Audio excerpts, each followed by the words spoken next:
네, 느헤미야 두 번째 시간, 느헤미야 2장 전체를 저희들이 볼 텐데요. 말씀은 11절로 20절까지 저희들 같이 보도록 하겠습니다. 말씀 읽겠습니다.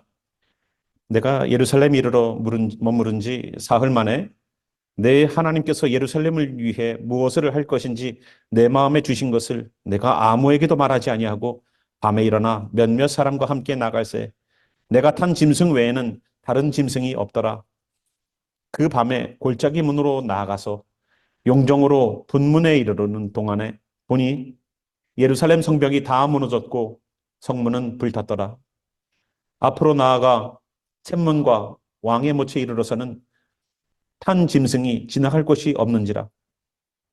그 밤에 시내를 따라 올라가서 성벽을 살펴본 후에 돌아서 골짜기 문으로 들어와 돌아왔으나 방백들은 내가 어디 갔었으며 무엇을 하였는지 알지 못하였고 나도 그 일을 유다 사람들에게나 제사장들에게나 귀족들에게나 방백들에게나 그 외에 일하는 자들에게 알리지 아니하다가 후에 그들에게 이르기를 우리가 당한 공경은 너희도 보고 있는 바라. 예루살렘이 황폐하고 성문이 불탔으니 자 예루살렘 성을 건축하여 다시 수치를 당하지 말자 하고 또 그들에게 하나님의 선한 손이 나를 도우신 일과 왕이 내게 이른 말씀을 전하였더니 그들의 말이 일어나 건축하자 하고 모두 힘을 내어 이 선한 일을 하려 하매 호른 사람 산발락과 종이었던 암몬 사람 도비아와 아라비아 사람 게셈이 이 말을 듣고 우리를 업신여기고 우리를 비웃어 이르되 너희가 하는 일이 무엇이냐? 너희가 왕을 배반하고자 하느냐? 하기로 내가 그들에게 대답하여 이르되 하늘의 하나님이 우리를 형통하게 하시리니 그의 종들인 우리가 일어나 건축하려니와 오직 너희에게는 예루살렘에서 아무 기업도 없고 권리도 없고 기억되는 바도 없다 하였느니라. 아멘. 기도하겠습니다. 하나님 느헤미야를 사용하셔서 예루살렘 성벽을 다시 재건하게 하는 일들에 사용하신 아버지 하나님, 우리 또한 성전만 세워졌다고 거기에 만족하지 않게 하시고 그 성전을 보존하기 위하여서 또 성전에서 함께 드리는 예배가 온전하게 드려지기 위한 성벽 또한 온전하게 세워질 수 있도록 역사해 주시옵소서. 하나님의 말씀이 오늘도 하나님의 말씀을 사모하며 들으려고 하는 백성들 속에 믿음으로 자리 잡길 소망하며 살아계신 우리 구주 예수와의 이름으로 감사기도 드렸습니다. 아멘. 네. 저희들 느헤미야 두 번째 시간 나가고 있습니다. 지난 시간에 느헤미야는 자기의 형제 하나니가 가서 보고 온 예루살렘의 이야기를 굉장히 관심 있어 하고 들으려고 먼저 질문을 하면서 하나니는 전혀 느끼지 못했던 아이고 그냥 그런 일이 있었네요 라고 얘기했지만 느헤미야는 다른 마음이 있었어요. 그래서 보고 와도 감동이 없는 사람과 보지 않아도 감동이 있어서 기도했던 거기에서 주저앉아 금식으로 기도했던 느헤미야는 천차만별의 결과들을 만들어냅니다. 그 느헤미야가 기도하는 시간들을 얘기해 주고 있어요. 우리가 2장 넘어오면서 아닥사스다 왕 제20년 니산월이라고 말합니다. 니산월은 이제 곧 시작돼요. 올해의 니산월은 다음 달 4월 9일이 됩니다. 그래서 4월 9일 되면 니산월의 시작이에요. 그러니까 이번 달이 어떻게 보면은 민간력의 마지막, 종교력의 마지막 달이 됩니다. 여러분 그 달력을 좀 이렇게 좀 이해를 하셔야 되는데, 자, 그래서 4개월 동안 느헤미야는 기도하고 있습니다라는 것을 말하려고 하는 거예요. 이 기도가 어떻게 됐다? 4개월 동안 있었다. 그러니까 느헤미야는 4개월 동안 계속 기도하고 있었다가 어떤 모먼트가 생긴 겁니다. 항상 기회는요, 누구에게 주어지냐면 준비하는 사람에게 주어져요. 준비하는 사람. 미처 준비 안 됐는데 갑자기 뭔가 일이 일어났을 때에 그 일을 할 수 있는 사람은요, 준비했던 사람이에요. 학교에서도 갑자기 팝퀴즈를 볼 때 있죠. 그런데 어떻습니까? 평상시에 공부한 학생은 언제 시험 봐도 상관없어요. 그런데 선생님이 팝퀴즈 보겠습니다. 그러면 저는 공부 안 했는데요. 준비 안 됐는데요. 라고 말하는 사람은 평상시에 얘기 안 하고 있다가 시험이 발표가 돼서 언제 시험 보겠습니다라는 날짜를 줘야지만 공부하는 사람들이에요. 평상시 공부하는 사람이 아니라는 겁니다. 그런데 이 느헤미야는 어때요? 2장 넘어오면서 아닥사스다 왕 만나는 그 자리에 갔을 때에 그는 할 얘기를 다 합니다. 준비했다는 거예요. 4개월 동안. 그래서 4개월 동안 준비하고 있는 가운데에 하나님이 이제 기회를 열어주십니다. 근데 이 아닥사스다 왕의 성품을 역사학자들이 얘기하는 거를 제가 좀 봤어요. 아닥사스다 왕에 대한 성품을 얘기하는데 폭군 정도랍니다. 폭군이래요. 예, 그래서 사람이 자기의 마음에 안 들면 그 자리에서도 죽이는 아주 폭정을 일삼았던 사람이랍니다. 그런데 여기 오늘 본문을 읽어보시면 1절부터 2절 보시면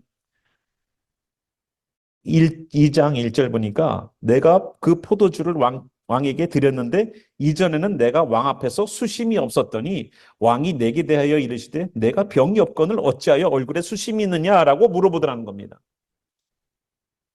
왕의 심기를 건드리면 안 되는 사람이에요. 그리고 왕 앞에 나가서 술을 드리는 사람은 자기의 형편이 어떻든 얼굴에 표정이 드러나면 안 돼요. 왕을 기쁘게 해야죠.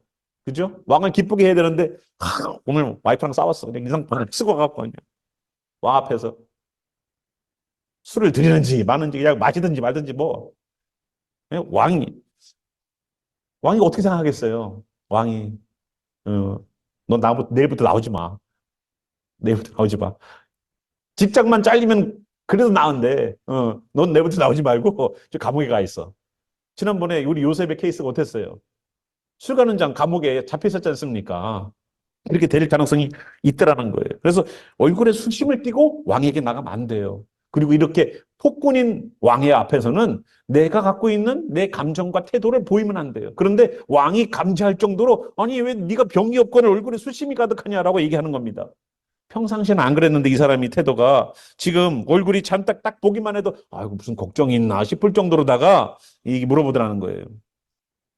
2절 보니까 필연 내 마음에 근심이 있음이로다. 진짜 내가 보니까 너 근심 있는 것 같아라고 왕이 얘기하는 거예요. 그때 내가 크게 두려워했다는 겁니다. 왜 두려워했을까요? 왜 두려워했을까? 죽일까 봐. 왕이 아니 이 폭군이 아니어도 왕 앞에 나가는 사람은요. 얼굴이 밝아야 된대요. 근데 이 폭군인 왕 앞에 내가 수심이 있다는 것이 딱 들킨 바 되고 또 왕이 계속 물어보는 거예요. 너 진짜 너 수심이 얼굴에 가득하구나. 너 얼굴이 오늘 표정이 안 좋네. 하고 계속 물어보니까 느헤미야는 두려워지기 시작한 거예요. 내가 죽으면 어떡하지? 라는 두려움이 있었겠죠. 3절 왕께 대답하되 왕은 만세수를 하옵소서 내 조상의 묘실에 있는 성읍이 이제까지 황폐하고 성문이 불탔사오니 내가 어찌 얼굴에 수심이 없사오리까? 자기가 왜 얼굴에 수심이 있는지에 대한 원인을 얘기해 준 거예요. 이때부터는 이제 본격적으로 왕의 수심에 대한 얘기를 꺼냈을 때 내가 생명의 위협을 당할 수도 있음에도 불구하고 내가 진짜 왜 수심 가운데 있는지를 얘기해 주는 거예요. 자, 준비했던 사람은요, 툭 치면 나와요. 그러니까 여러분 전도할 때에도 그래요. 아, 전도하면은 어떻게 해야지라는 시나리오를 기도하면서 좀 써놔야지 누군가가 갑자기 나타났을 때 복음을 전해야 될 때 어버버버 안 해요. 그냥 교회 오세요라고 끝나더라고 그냥 교회 오세요로 끝나더라고. 예, 그래서 이 사람처럼 왕이 뭔가 수심의 이유를 물어봤을 때에 만약에 제대로 대답이 안 나오면 어떻게 되겠습니까? 이유도 없이 얼굴을 그렇게 했어? 당장 알죠? 자, 그래서 그런 얘기를 하는 거예요. 4절 왕이 내게 이르시되 그러면 내가 무엇을 원하느냐 하시기로 내가 곧 하늘의 하나님께 묵도하고라고 말하고 있는데 여기 묵도하고가 아니에요. 이거는 그냥 묵도하면은 우리가 그냥 가만히 그냥 입 딱 다물고서 그냥 묵도한다고 말하는데 우리 성경에서 이런 거는 좀 바뀌었으면 좋겠어요. 기도하고예요. 묵도하고 아닙니다. 예, 그래서 하나님 앞에 기도했다는 거예요. 현장에서. 왕이 물었을 때에 그 앞에서 기도할 수 있는 용기, 왕이 물었을 때에 잠시만요. 제가 잠깐 기도하고 잠깐이라도 왕에게 익스큐즈를 하면서까지 기도를 잠깐이라도 하고 왕에게 다가가는 그 이야기를 여러분 좀 눈여겨보시기 바라요. 왕에게 이릅니다. 왕이 만일 좋게 여기시거든 종이 왕이 목전에서 은혜를 입어 싸우면 나를 유다 땅 나의 조상들의 묘실이 있는 성읍에 보내어 그 성을 건축하게 하옵소서 하였는데 그때에 왕후도 왕 곁에 앉아 있었더라. 여러분 생각해 보세요. 왕이 물론 왕권이 대단하죠. 왕이 왕권이 대단하죠. 그러나 옆에 누가 있다고 그랬어요, 지금? 왕후가 있대요. 그러니까 느헤미야가 통과해야 될 그 벽은 왕만이 아니에요. 왕후도 설득이 되어야 되는 상황이라는 겁니다. 그러니까 왕만 만족시켜서 되는 얘기가 아니에요. 왕과 얘기를 해서 통하면 되는 문제가 아니라 왕비에게도 분명히 이 이야기가 이해가 되어줘야 되는 이야기예요. 아시겠죠? 왕비가 한마디 하면은 왕이요. 예, 어떻게 되겠습니까? 와이프 말 따르겠죠. 그죠? 자, 그래서 그때의 왕후도 왕 곁에 앉아 있었더라 하라고 성경에 써놓은 거예요. 왕이 내게 이르시되 내가 몇 날에 다녀올 길이며 어느 때 돌아오겠느냐 하고 왕이 나를 보내기를 좋게 여기시기로 내가 기한을 정했다는 겁니다. 이게 벌써 은혜를 입고 있다는 증거예요. 왕이 그래 내가 너에게 빌미를 얼마 줄 테니까 갔다 와. 이게 왕 아니에요? 근데 이 사람이 어떻게 돼? 그러면 기간이 얼마나 필요한가라고 우리에게 선택권을 줬다는 말입니다. 그래서 신앙의 주도권, 삶의 주도권이 누구에게 넘어와요? 왕권이 들고 있는 사람에게 왕에게 왕권이 있어서 더 파워풀한 왕권은 왕이 들고 있지만 이제 이야기의 주도권이 어디에게 넘어와요? 느헤미야로 넘어오고 그래요. 예. 그래서 여러분 가정 생활을 하든 직장 생활을 하시든 나보다 상전이 있을 수 있고 나보다 더 높은 사람이 있을 수 있지만 그 사람이 갖고 있는 파워가 있을지라도 그 현장의 주도권은 누가 줘야 된다? 믿는 자가 쥐고 있어야 된다. 그건 여러분 잊지 마세요. 그래서 신앙의 주도권을 누가 들고 있어야 된다? 예, 가정에서는 기도하는 사람이 들고 있어야 돼요. 기도 안 하는 사람이 주도권을 들고 있으면 어떻게 돼요? 망나니가 돼버려요. 망나니가. 예? 칼을요, 의사가 들고 있으면 어떻게 될까요? 사람을 살리는데 잘 쓰겠죠. 근데 그걸 강도가 들고 있으면 어떻게 될까요, 그러면? 죽이는데 쓰겠죠. 그러니까 누가 그 칼을 들고 있느냐처럼 이 주도권을 누가 들고 있느냐는 굉장히 중요한 거예요. 예. 그래서 가정에서도 직장에서도 마찬가지예요. 나보다 직급이 높은 사람, 파워가 있는 사람이 있을 수 있지만 주도권은 뺏기지 마십시오. 그렇다고 뭐 맨날 집에서 부부싸움 하는 얘기 아니에요. 기도하는 자에게 주도권이 있다는 것을 내가 가지려고 안 해도 하나님이 몰아주세요. 그래서 왕이 물어본다는 겁니다. 7절. 내가 또 왕에게 이르되 왕이 만일 좋게 여기시거든 맨날 좋게 여기시거든요. 예. 강 서쪽 총독들에게 내리시는 조서를 내게 주사. 이젠 조서를 달라고 그래요. 조서를.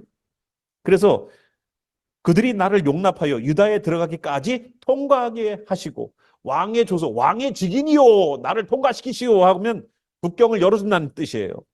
자, 8절.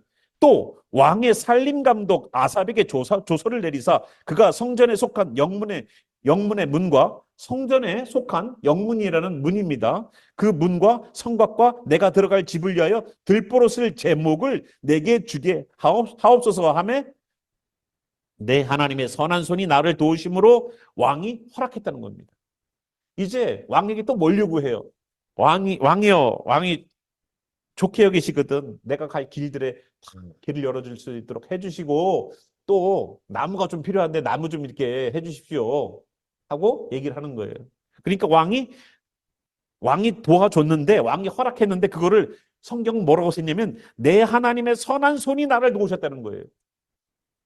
그러면 이 지금 왕과의 짧은 대화이지만 보십시오. 아까 우리 왕을 만났을 때 네 얼굴에 왜 수심이 가득하냐라고 말을 할 때에 그가 자기가 왜 얼굴에 수심이 가득한지를 얘기할 뿐만 아니라 그럼 네가 뭘 원하느냐? 얼굴에 수심을 없이 할 방법을 물어봤지 않습니까? 왕이 그러니까 그때 뭐 했어요, 이 사람이? 기도했잖아요. 기도했잖아요.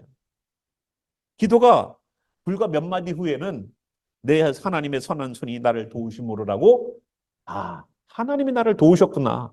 왕이 허락한 이 과정들을 보고 나니까 하나님이 나를 도우셨구나를 현장에서 느낄 수 있는 거예요.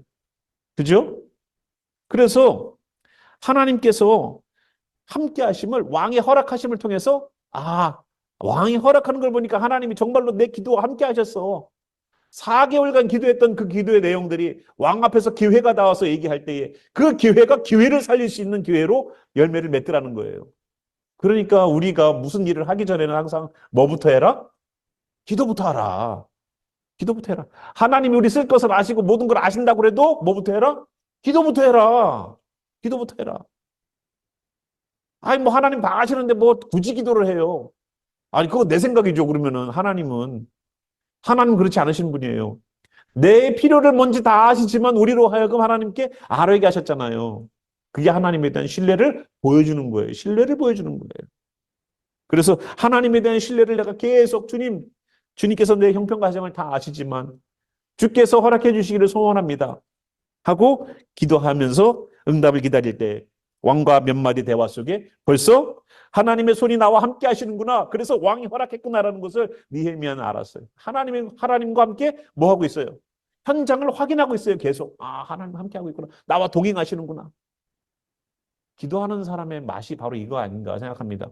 기도하는 사람은요, 내가 기도해 놓은 게 있기 때문에 이 기도가 이루어질까에 대한 관심이 굉장히 많아요. 아니에요?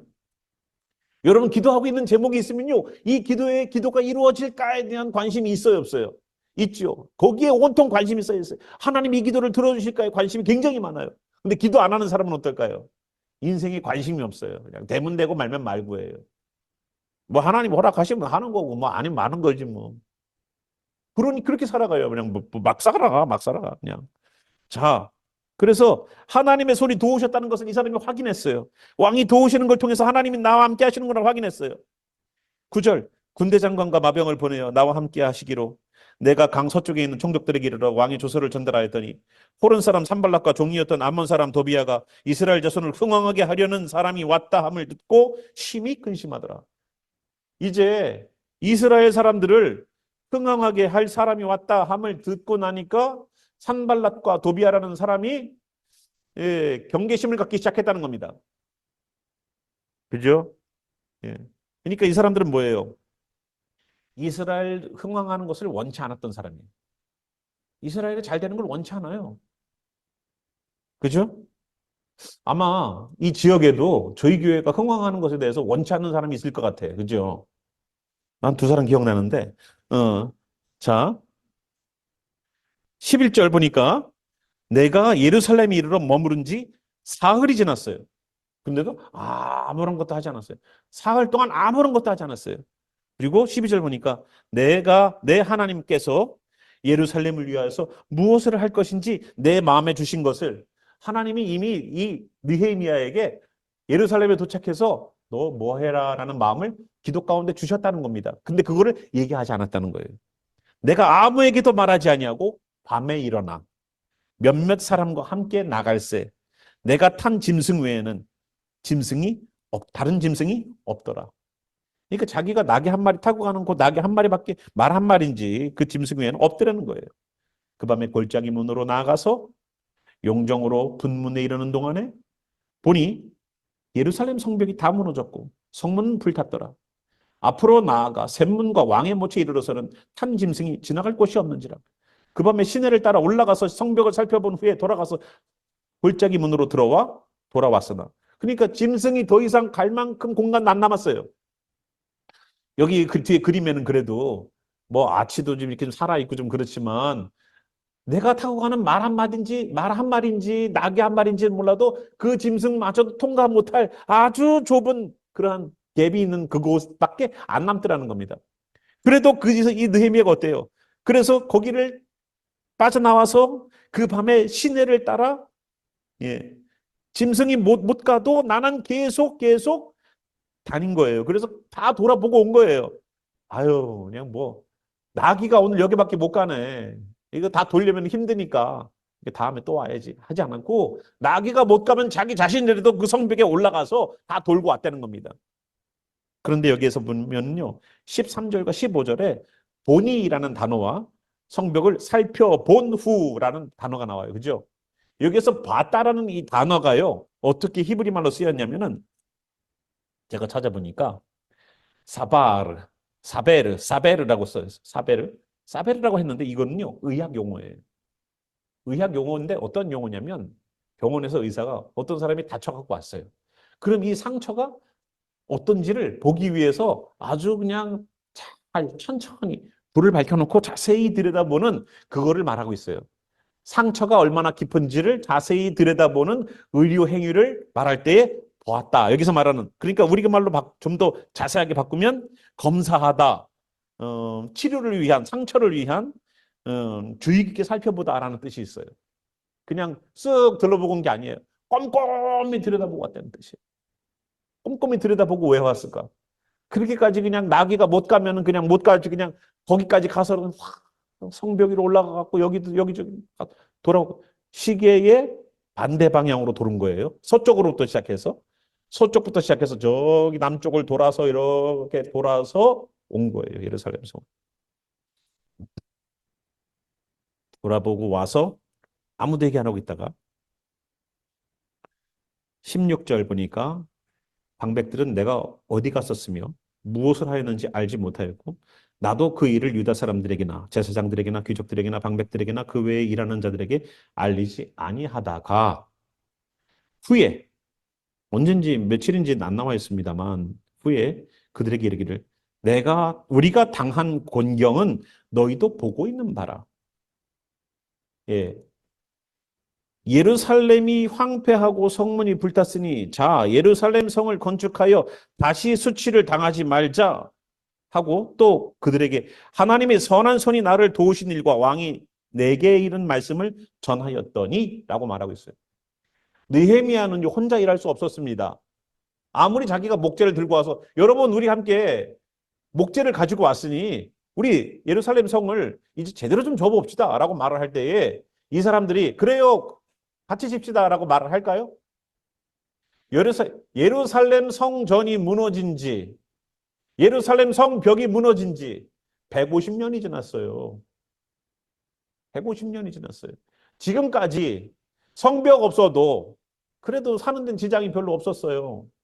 근데 이제 와서 성벽을 짓재요. 지금까지 교회 생활해도요, 이렇게 대충 살아도 내가 교회 다니는 데는 전혀 문제가 없었는데 교회에서 요구를 해요. 이제 좀 정식으로 좀 이제 성도 좀 짓고 수치를 좀 당하지 말시다 하고 얘기를 하니까 거기에 그럼 그렇게 합시다라고 수고롭게 그 일을 따라 나서는 사람들이 있으면 좋은데 안 그런 경우들이 많을 거 아니에요. 굳이 뭐 그렇게 또 해야 돼요? 지금 이 정도 교회 다니면 되는 거지 뭘 또 더 요구를 해요. 뭐 성경 공부를 하라고 그러고 큐티를 하라고 그러고 뭐 이렇게 요구하는 게 많아요. 라고 생각할 수 있어요, 없어요? 그런데 그거 안 세워놓잖아요? 왜 느헤미야가 성벽을 만들려고 그러는데요? 수치를 당하지 말자는 거예요. 우리가 일장에서 봤지만 예루살렘 성의 보고를 받았을 때 예루살렘 성전 1장 어떻게 돼 있어요? 1장 3절 보니까 뭐라 그래요? 예. 사로잡힘을 면하고 남아있는 자들이 그 지방 거기에서 큰 환난을 당하고 능력을 받으며 예루살렘 성은 허물어지고 성문들은 불탔다 하는지라. 이것 때문에 시작된 마음 아닙니까? 이것 때문에 시작한 거 아니에요. 그래서 그들이 정말로 남아있는 자들이 큰 환난을 당하고 능력을 당하는 것뿐만 아니라 예루살렘 성은 허물어지고 성문은 불탔다는 것 때문에, 성문이 불탄 것 때문에 성전은 세워놨지만 성벽을 안 세워놓으면 능욕을 당하는 일이, 큰 환난과 능욕을 당하는 일이 있잖아요. 그러니까 자기 백성들에 대한 그 분열의 마음이 있었던 거예요. 성전만 세워놓는다고, 좋은 말씀만 듣는다고 여러분 신앙이 올바로 서지 않습니다. 그거를 보호하기 위한 방어장치가 필요한 거예요. 여러분 여기서 은혜 받고 나가서 왜 우리 신앙이 계속 제자리 걸음인지 아십니까? 현장은 그렇지 않기 때문에 그래요.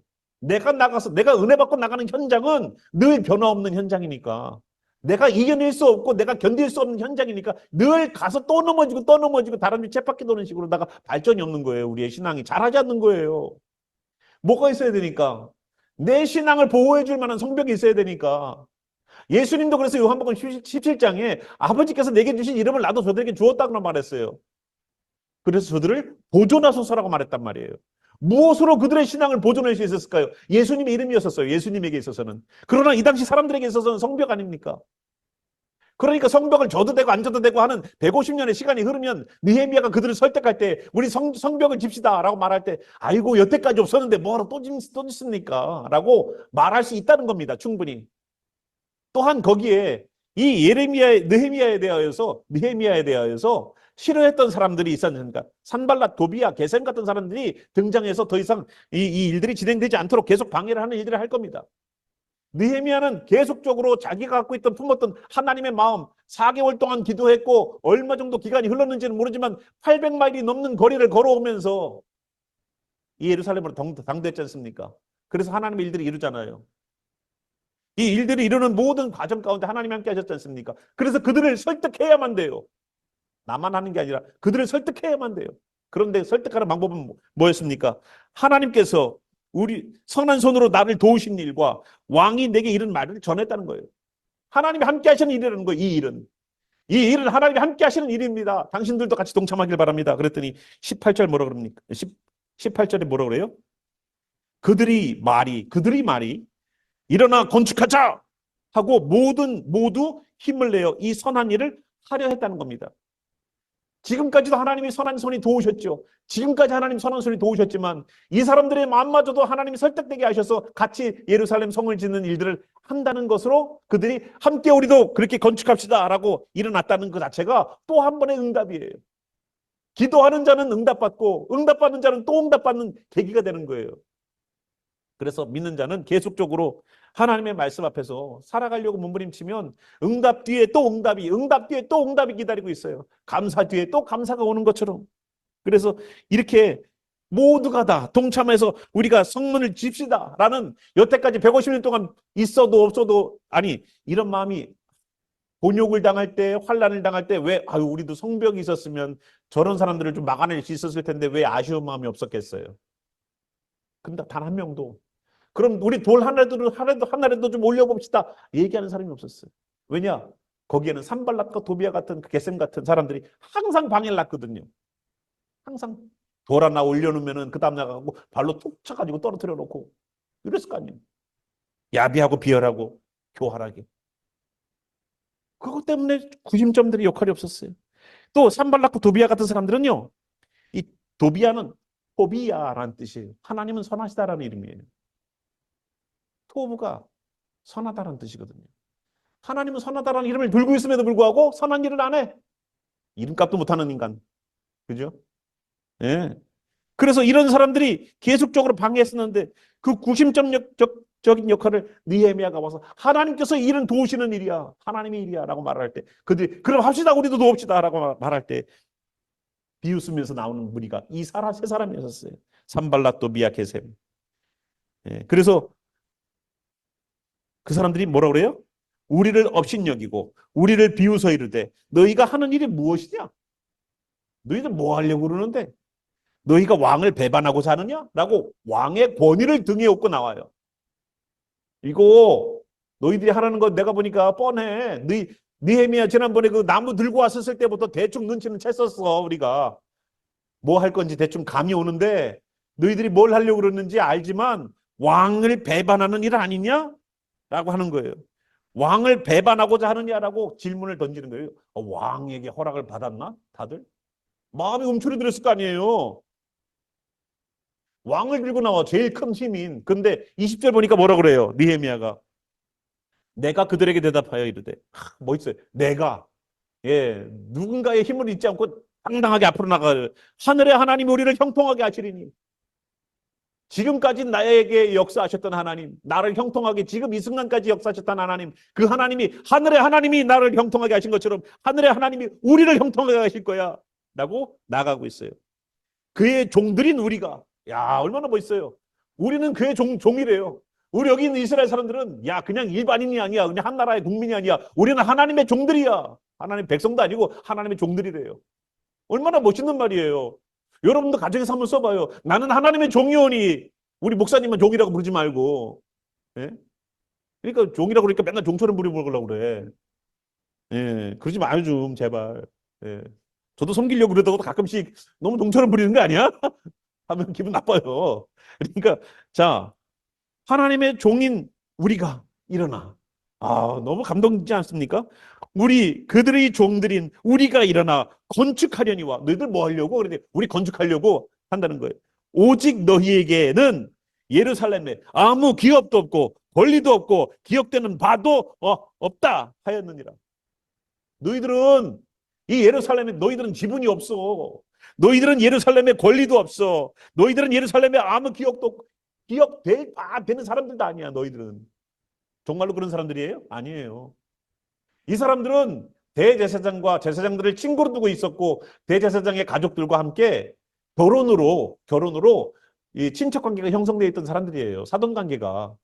그래서 나중 되면 아시겠지만 하나님의 성전에 있는 하나의 제사장들이 쓰는 방을 자기 나름대로 자기 개인 오피스로 쓰고 있었던 권력이 있던 사람들이란 말이에요. 그럼에도 불구하고 느헤미야는 그들을 완전히 깡그리 무시해버려요. 진짜 날라온 돌이 박힌 돌 빼는 것처럼. 그런데 보세요. 느헤미야는요 사람들을 두려워하지 않아요. 느헤미야는 사람을 두려워하지 않아요.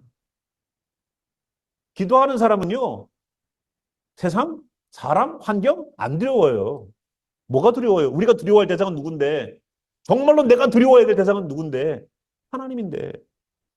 목숨을 잃어버리게 하는 내 목숨을 가져갈 사람을 두려워하지 말아라. 목숨을 거저가도 이 죽은 사후에 내 죽음 이후에 내 영혼을 지옥에 던질 분을 두려워하라고 예수님이 우리 누가복음 나가면서 했지 않습니까?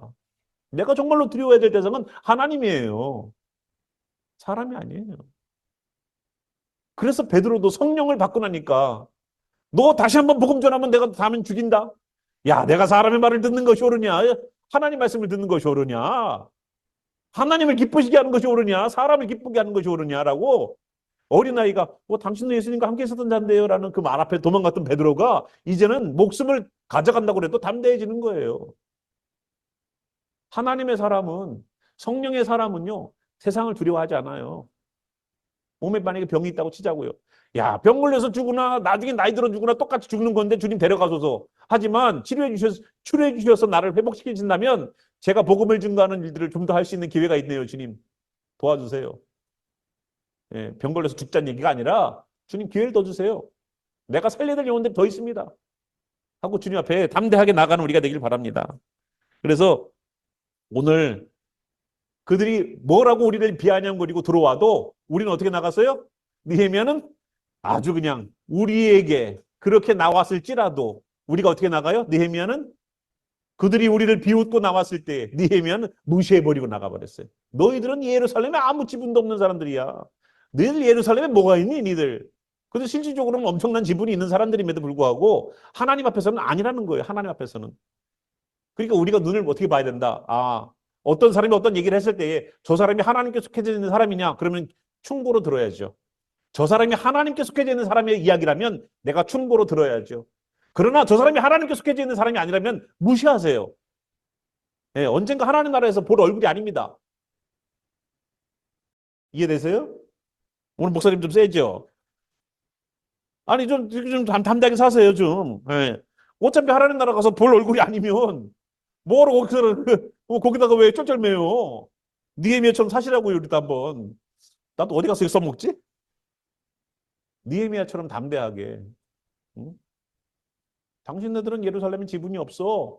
기업도 없어. 이걸 영적으로도 바꿀 수 있어요. 당신네도 하나님 나라 갈 사람들 아니잖아. 하나님의 일들을 방해하는 사람들이잖아. 이스라엘 자손을 흥왕하게 하기 위해서 온 나를 걱정하고 있고 두려워하고 있고 근심하고 있고 죽이려고 하고 있고 방해하려고 하고 있잖아. 우리가 하나님의 종들인데 우리가 그의 종들인데 우리 하나님의 종들을 방해를 해? 그럼 마귀지. 마귀지. 분명히 그들이 그들의 색채를 드러냈지 않습니까? 그러니까 느헤미야도 정확하게 거기다가 얘기하는 거예요. 그런 상태에서도 사랑으로 나가야 돼요? 그래도 사랑인데 주님. 사랑을 할 대상과 여러분 근절을 해야 될 대상을 여러분 영적으로 구분하시기 바랍니다. 예. 예수님도 그렇게 선을 그셨어요. 그러니까 오늘도 이 느헤미야 이야기를 통하여서 하나님께서 하늘의 하나님이 우리를 형통하게 하시리라는 이러한 고백처럼 우리의 기도 가운데 어디서부터 시작됐습니까? 느헤미야가 처음에 예루살렘의 이야기를 듣고 심령에 감동되는 변화되는 일들 때문에 시작된 시작이었었어요. 마음이 움직이기 시작한 거예요. 마음이 울기 시작하는 거예요. 그 눈물 속에서 시작한 하나님이 어떻게 됐어요? 기도하게 하시죠. 기도하게 하시니까 그 가운데 기도만 했습니까? 계획이 있었어요. 내가 예루살렘으로 돌아갔으면 이렇게 했을 텐데 라는 계획과 비전이 있었어요. 그런데 하나님이 술관원으로 있었을 때 왕에게 술을 대접하는 기회를 하나님 주셔서 왕과 대화하는 가운데 죽을 수도 있는 두려움이 있었지만 그 가운데 얘기가 나오게 하시고 왕이 도움을 주게 하는 귀한 일들이 하나님의 도우신 선한 일들을 경험하게 했습니다. 감동으로 시작된 기도가 기도로 이어졌고요. 기도가 비전과 계획으로 이어졌고요. 그것이 현실로 이루어지게 하시고요. 그것이 방해가 있을지라도 결과로 만들어내는 일이 있었어요. 실질적으로 느헤미야가 준비했던 기간들은 몇 개월에 걸쳐서 만들었지만 실질적으로 성벽을 재건하는 시간은요. 얼마 걸리는지 아십니까? 53일 걸려요. 황당하죠. 그렇죠? 53일. 근데 150년 동안 그거를 방치해뒀단 말이에요. 53일이면 지을 수 있는 그 성벽을 150년 동안 그냥 내버려도 조금만 신경 쓰면 내 신앙이 굳건하게 설 텐데 내 기도의 시간, 주님 말씀 큐티하는 시간이 다 무너져 있어. 이거 조금만 신경 쓰면 금방 빌드업 될 텐데 그냥 나는 그냥 여기가 좋사오니 이 상태로 편하니 하나님이 원하시는 것이 그거라면 그냥 그렇게 사세요. 근데 그게 아니잖아요. 성전마저도요. 성벽이 없으면 언젠가 성전에서 드리는 제사마저도 멈추게 된다는 겁니다. 이것이 보호되지 않고서는요. 그동안 굉장히 열심히 세워놨던 성전도 성벽이 없으면 언젠가 그 기능도 멈춰져요. 그걸 아셔야죠. 그 내가 지금 들고 있는 신앙마저도 나를 보호하는 내 신앙적 테두리를 만들지 않고서는 내가 지금 들고 있는 이 신앙마저도 무너진다고요. 나띵이 돼버려요. 그래서 예루살렘에 지분도 없는 기업도 없는 이름도 기억되지 못할 사람들로 우리가 살고 싶습니까? 아니잖아요. 다시 성전을 재건하듯 성벽을 재건하십시오. 그래서 우리의 신앙을 누가 수치를 줄 만큼 일을 만들어내는 일들을 하지 않게 하세요. 수치당하지 마세요. 그리스도인으로 수치당하지 마시기 바랍니다. 그리스도인으로 말씀 은혜 잘 받고 가갖고 그 은혜와 그 사랑을 잃어버린 바 되는 그런 일들이 안 생기길 저는 바랍니다. 오늘도 이 말씀 속에서 여러분 귀하게 하늘의 하나님이 우리를 형통하게 하시는 일을 하면서 나는 주님께서 선택한 나는 주님의 종이야 라는 마음으로 함께 우리 일어나셔서 기도했으면 좋겠습니다. 우리 함께 일어나셔서 주님 하나님이 여기 말씀하신 것처럼 하늘의 하나님이 우리를 형통하게 하시옵소서 우리는 주님의 종들입니다 하고 함께 우리 기도하겠습니다. 함께 우리 기도하겠습니다. 주님 우리가 주의 도우심을 얻기를 원합니다. 하나님의 선한 손이 나를 도왔다고 하는 그 고백들이 얼마나 많이 나옵니까? 마음속으로 생각했습니다. 하나님이 도우셨다. 왕이 허락했을 때에도 하나님이 도우셨다. 사람들 앞에서도 하나님의 선한 손이 우리를 도왔다. 나를 도왔다. 이 성벽을 온전하게 세우는 일은 하나님의 일이라는 얘기를 계속 느헤미야는 얘기합니다. 성벽 세워서 얻으려고 하는 것은 성벽 안에 살려 하나님의 사람들이 능욕을 당하지 않고 수치를 당하지 않고 사는 것이 목적입니다. 주여 그들이 온전히 하나님을 섬길 수 있는 그 성전에서 예배가 드려질 수 있도록 그들을 보호하는 것이 느헤미야가 하고 싶어 했던 일입니다. 주여 우리가 주님께서 주신 예수와의 이름으로 우리의 신앙의 성벽 굳건하게 하여 주시고 세상은 우리를 무너뜨리려고 하고 조롱하며 비방하며 비웃으며 야유하며 조소합니다. 그러나 아버지 하나님의 말씀 붙잡고 성벽 온전하게 만들어서 하나님의 종들답게 귀한 역사 일으키게 도와주시옵소서. 하나님 나라의 영적 지분도 없는 그러한 존재에 우리가 휘둘리지 않게 도와주시고 하나님 영적인 주도권을 가지고 나아가서 승리할 수 있도록 우리에게 역사하시는 하나님 아버지 하나님의 그 선한 손이 하늘의 하나님이 우리를 형통하게 역사하시는 일들을 소망하며 기도합니다. 주여 오늘도 우리를 도우시는 하나님의 역사와 오늘도 그 길을 역사하시고 예수님도 따르셨던 그 길들이 성령님에 의해서 우리에게 감동 주시는 그 일 통하여 기도하고 신앙에 흩어졌던 것을 바로 세우기를 원하는 150년 동안 흩어져 있었어도 53일간 다시 지어서 온전하고 건강한 신앙인으로 서려고 몸부림치는 성도들에게 지금부터 영원히 함께 하시기를 살아계신 우리 구주 예수와의 이름으로 축원하며 기도합니다. 아멘.